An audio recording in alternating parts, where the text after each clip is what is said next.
Well, hello, welcome to Daily's Devotionals. I'm Pastor Brian.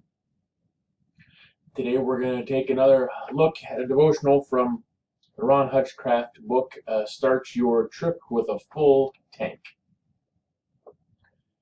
Today's devotional is an interesting one. It kind of fits in with the times. It's about attention and ego. And I thought that was an interesting one.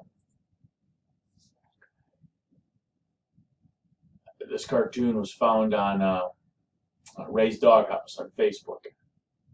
I thought it was funny. Any cartoon that makes you think just a little bit is funny, right? I mean, that's good stuff there. But today we're going to talk a little bit about ego. And sometimes that gets in the way of doing good ministry. I talk about being humble. Ron talks in his lesson about John chapter 3, verse 30. When John the Baptist simply says, when speaking of Jesus, he must become greater, I must become less. He talks about disappearing. When I was thinking of the greatest disappearing act that I ever performed, we were playing hide and seek as a family, and I don't remember, this has been a few years ago, the boys were a little bit younger. It may be the only time we ever played hide and seek as a family. It's kind of hard for me to find hiding places in a house. You know, after you use up 3 or 4 closets, that's about it. But I found the greatest hiding place. You see, downstairs, and I suppose I shouldn't be revealing this dirty family secret, literally, there's our washing machine and our dryer off in a basically utility room. Half our basement's just open to the concrete floor and the walls, and it's where the appliances are, the furnace and the water heater, all that. And that's where we keep our washer laundry. And usually there's, I shouldn't say usually, sometimes, rarely, on a occasion when Tracy and I have been super duper busy, there can be a pile of clothes in front of the washer that just needs to be sorted and put in the wash. Well, this happened to be one of those incredibly rare occasions where we weren't on top of every household chore, and I thought, you know what, I can fit underneath that pile. So I hid underneath a pile of our dirty clothes, and the family could not find me. It was the greatest thing ever. Lights on, lights off. I was able to keep still enough when they would walk past that they wouldn't notice. Never mind, I was laying amongst the lower dirty clothes, but we won't think too much about that. It was a great disappearing act. And that ended the hide and seek game because Dad had conquered it. When Ron talks in his devotional, he talks about our needing to disappear when we are doing things for God. And that call to be humble, it talks to me because I'm not so humble. Especially, I find it on social media, and this is not a rant against social media. When used properly, it is a great tool to share, to say, to show what we've done and to stay in touch over longer distances.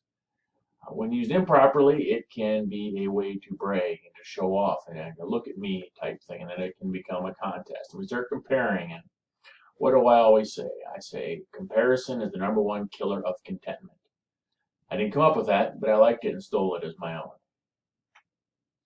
But I found myself, especially in doing these Facebook Live worship services on Sunday. Join us 10 a.m. Sunday morning, Facebook Live, Min and UCC.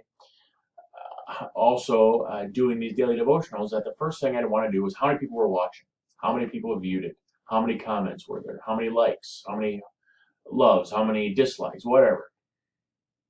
I thought to myself, that's not what you're doing, right? It's not why you're doing this, to see how many people. I mean, yeah, you'd like more and more people to get it. You'd like most people you like it, but this isn't about to look to compare you to other people or other churches, right? I find that tug when I post things on Facebook too, whether it's something that kids accomplished or something the church did. And I thought, I don't post when we failed to meet budget, or when the kids got an F on a test, or the wife and I have been fighting for a day over which way the toilet paper gets hung on the roll, right? I only post the great things. So why do I post those? Am I bragging?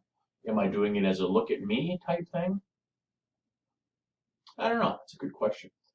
For the church, it's always a line between being out there, kind of advertising, if you will, saying, here's what we're doing, come join us, and a look at me type thing. I always wonder how I straddle that line. Am I doing it as a look at me, ego type thing when the church does something, as quite often we love, or am I doing it simply as to let people know what we're about and what we're doing? Hopefully, most of the motivations are pure. But Ron says in his, he likes that. He says the goal of everyone who ever does anything for Jesus is to disappear and leave people thinking only about Jesus.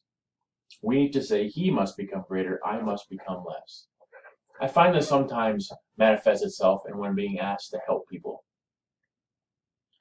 And I think to myself, well, I don't want to do it. I never got gratitude the last time I helped them. Not enough people noticed or thanked me for what I did the last time I helped out. That ever cross your mind when you do something for the church, for work, for friends, for family, for strangers? Well, they're never going to thank me. Last time they didn't say anything about what I did for them. They'll never notice I even did this. Why even put the effort into it? I didn't get thanked enough by my boss or by my pastor or by my husband or my wife or my kids that or other family members that I did this. So why do it again? Because we're told to. If we're doing it for gratification or gratitude and thanks from the people, then there's other Bibles and verses the Bible talk about, well, that's the only gratitude you get. Your treasure will not be found in heaven. It's found right here in the response you got from them. So I think it comes down to what is the motivation. When our flesh and our ego energize things, we want people to remember us, notice us, think highly of us. Look at me, look what I did. If that's our motivation, then we need to check that at the door and ask ourselves, why are we truly doing this? Are we doing this because Jesus commands us to do what is right to other people, to love being kind to others, to be humble? Or are we doing it to boost our own? 1 Peter chapter 5, verse 6. Humble yourselves, therefore, under God's mighty hand, that he may lift you up in due time.